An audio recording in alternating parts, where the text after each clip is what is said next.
Hello বন্ধুরা, welcome back to our channel this is ব্লগে। আবারও তোমাদের সবাইকে স্বাগত।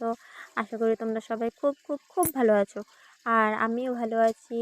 তো আজকে আবারও তোমার সাথে একটা ছোট্ট মিনি ব্লগ শেয়ার করতে চলে আসলাম। তো আমার প্রায় সব কাজই হয়ে গেছে, রান্নাবান্না অনেক আগেই হয়ে গেছে। তো এখন আমি স্নান করতে এসেছি। তো তোমরা আবার চাইছিলে স্নানের ব্লগ, বাথরুম ব্লগ আবার চেয়েছিলে। তো আবার আমি তোমাদের রিকোয়েস্টে আবারও স্নান ব্লগ নিয়ে চলে এসেছি তোমাদের সাথে। তো আমি এখন স্নান করব, আর এখন তো জানো অতটা ঠান্ডাও নেই। তো এখন স্নান করব আমি। তো আমার ব্লগটা পুরো ওয়াচ করতে থাকো, ঠিক আছে? তো দেখো, আমি আরও সকাল সকাল স্নান করি, তো আজকে একটু লেট হয়ে গেল। কারণ আজকে আমাদের বাড়ির সামনে এক বাড়িতে অনুষ্ঠান আছে। তো বললাম তো যে এক জায়গায় আমাদের সামনের বাড়ি একটা বাড়িতে অনুষ্ঠান আছে।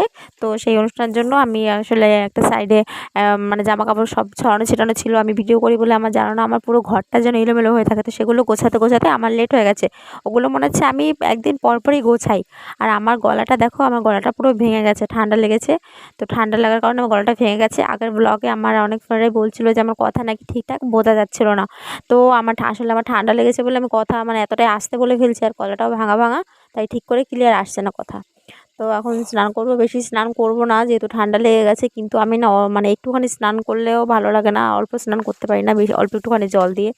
তো আমার স্নান করতে মিনিমাম 1 ঘন্টার বেশি লেগে যায়। তো এটা আমি তোমাদের সাথে শেয়ার করছি বলে অল্প সময়ের মধ্যেই করব, বেশি সময় করব না। ব্লগটা অনেক একটুখানি ছোট্ট ব্লগ করব একটা। তো তার জন্য অল্প একটু স্নানও করব, আর বেশি করব না, আজকে ঠান্ডাও লেগেছে। তো দেখো, আর আমার পা থেকে দেখো আমার গামলাটা যে জল পড়ছে, আমি যেটাতে স্নান করব, এত আস্তে আস্তে পড়ছে, মানে কি বলবো। আসলে আমাদের ট্যাঙ্কিটা তো মানে নিচে বসানো, তো পাইপটাও নিচে, ওই কারণে জলটাও খুব আস্তে আস্তে পড়ছে। তো ঠিক আছে, কোনো ব্যাপার না। তো আমার সাবান দেওয়া মোটামুটি হয়ে গেছে। তো এবার আমার স্নান করা এক্ষুনি হয়ে যাবে। তো তোমরা ফুল ভিডিওটা ওয়াচ করতে থাকো, আর কেউ স্কিপ করো না প্লিজ, একটাই রিকোয়েস্ট তোমাদের। আর তোমরা রিকোয়েস্ট করেছো বলেই আমি আবার স্নানের ভিডিও এনেছি, নাহলে আমি হয়তো বা স্নানের ভিডিও আনতাম না, এখন অন্য ব্লগ দিতাম। তো ভিডিওটা কন্টিনিউ দেখো। তো বন্ধুরা, আমি এখন স্নান করছি। তো এই দেখো, এই ফেস ওয়াশটা আমি ইউজ করি। তো আগে আমি একটা যে ফেস ওয়াশ ইউজ করতাম, ওইটা আমার এত অ্যালার্জি কি বলবো। মানে আমি সত্যি কথা বলতে শান্তি করে কিচ্ছু ইউজ করতে পারি না। তোমরা একটা তেল মাখানো ভিডিও করতে বলেছিলে, সেটাও আমি করতে পারিনি। বডি লোশন মাখানো ভিডিও করেছি, কারণ তেলে আমার অ্যালার্জি। মানে তোমার বিশ্বাস করবে না, আমার যে কত কিছুতে অ্যালার্জি। আমার স্কিনটা সত্যি খুব খারাপ, মানে আমি যা তা কিছু ব্যবহার করতে পারি না। মানে এত ভেবেচিন্তে ইউজ করতে হয়, যখনও যদি উল্টোপাল্টা কিছু ইউজ করি, তো ভেবেছো আমি শেষ, এরকম একটা ব্যাপার। তো আগে আমি নিম ফেস ওয়াশ নাকি ভালো, আমি ওটা ইউজ করতাম, সে কি অ্যালার্জি হতো জানো না। তো দেখো, আমি এখন এইটা আপাতত ইউজ করছি। তো এটা মোটামুটি ভালোই, এটাতে প্রবলেম হচ্ছে না এখন অবধি, জানি না কতদিন ভালো থাকবে। তো এখন দেখো, আমার স্নান করা দেখে তোমাদের কাদের কাদের স্নান করতে ইচ্ছে করছে অবশ্যই আমাকে কমেন্টে জানিও। আর কেউ যদি আমার সাথে স্নান করতে চাও এত বড় খোলামেলা বাথরুমে, তো চলে আসো। কারণ আমি এখানে শুয়ে বসে প্রতিদিন স্নান করি, তোমরা দেখতেই পাচ্ছ। একদম খোলামেলা বাথরুম, খোলামেলা জায়গা, একদম আমি শুয়ে বসে তারপর স্নান করি। তো আমি বারবার দেখছিলাম, আমাকে একটা কামড়ে দিয়েছে কিছুতে পায়ে। তো দেখো, কন্টিনিউ তোমরা ভিডিওটা।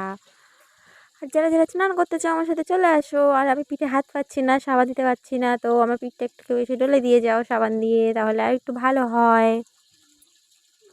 আর তোমরা স্নান করতে কে কে ভালোবাসো বলো? বেশি বেশি করে স্নান করতে জল ঢেলে কে কে ভালোবাসো? আমার তো প্রচণ্ড ভালো লাগে, বিশ্বাস করবে না। আমার স্নান করলে পরে শরীরটা পুরো ঠান্ডা নিস্তব্ধ হয়, তার আগে মানে যেন একটা গরম গরম একটা একটা উষ্ণ উষ্ণ ভাব থাকে শরীরে। আর স্নান করলে পরে বেশ শরীরটা একদম ঠান্ডা হয়ে যায়। যতক্ষণ জল ঢালতে থাকি বেশ ভালোই লাগে, এত ভালো লাগে কি বলবো, মনে হচ্ছে ঢালি ঢালি ঢালি ঢালতেই থাকি। মানে আমার সহজে স্নান হয় না। আমি গরমের দিনের কথা আর বলো না, বাথরুম থেকে একবার বসে পড়লে আর উঠেই বেরোই না। আর শীতের দিনে তাও অল্প একটু স্নান করে বেরিয়ে যাই, কিন্তু গরমের সময় যে কী করি আমি, সেটা একমাত্র তোমাদের দাদাভাই জানে। আমি মানে বাথরুমের মধ্যে জল নিয়ে বসে থাকি, ঘন্টার পর ঘন্টা বেরোই না তাও, এরকম একটা অবস্থা। তো আমার স্নান প্রায় হয়ে এসছে। তারপরে এবার আমি বেশি আর করবো না বলেও দেখেছো তো, তাও জল ঢেলেই যাচ্ছি। আর তোমাদের সাথে আগে কথা শেয়ার করতে পারিনি, কারণ একটু প্রবলেম হচ্ছিলো বলে আমি তার জন্য পরেই কথা শেয়ার করলাম। আর প্লিজ তোমরা কিছু মনে করো না, আমার গলাটা একটু ভেঙে গেছে বলে আমার গলাটা এরকম শোনা যাচ্ছে, ভয়েসটা ঠিকঠাক ক্লিয়ারভাবে আসছে না। তো একটু মানিয়ে নাও তোমরা। আর নেক্সট ভিডিওতে আমি হয়তো আশা করি গলাটা ঠিক হয়ে যাবে, কথা ঠিক করে বলতে পারবো। তো চলো।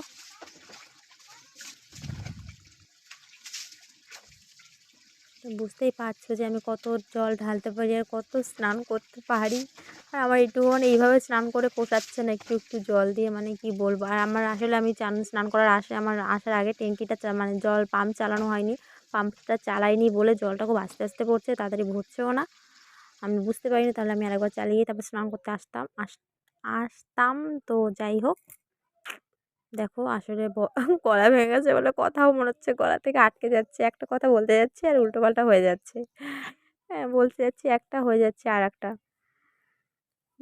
তোমরা ভাবছো না যে বৌদি বললে একটুখানি স্নান করবে, বলে বলে কত করে ফেললো, কত স্নান করে ফেললো, তাই না বলো? তো তো আমার স্নান হয়ে গেছে। আর আমার ভিডিওটা অবশ্যই তাদের যদি ভালো লাগে তারা অবশ্যই চ্যানেলটাকে সাবস্ক্রাইব করে দিও। তো বাই সবাইকে।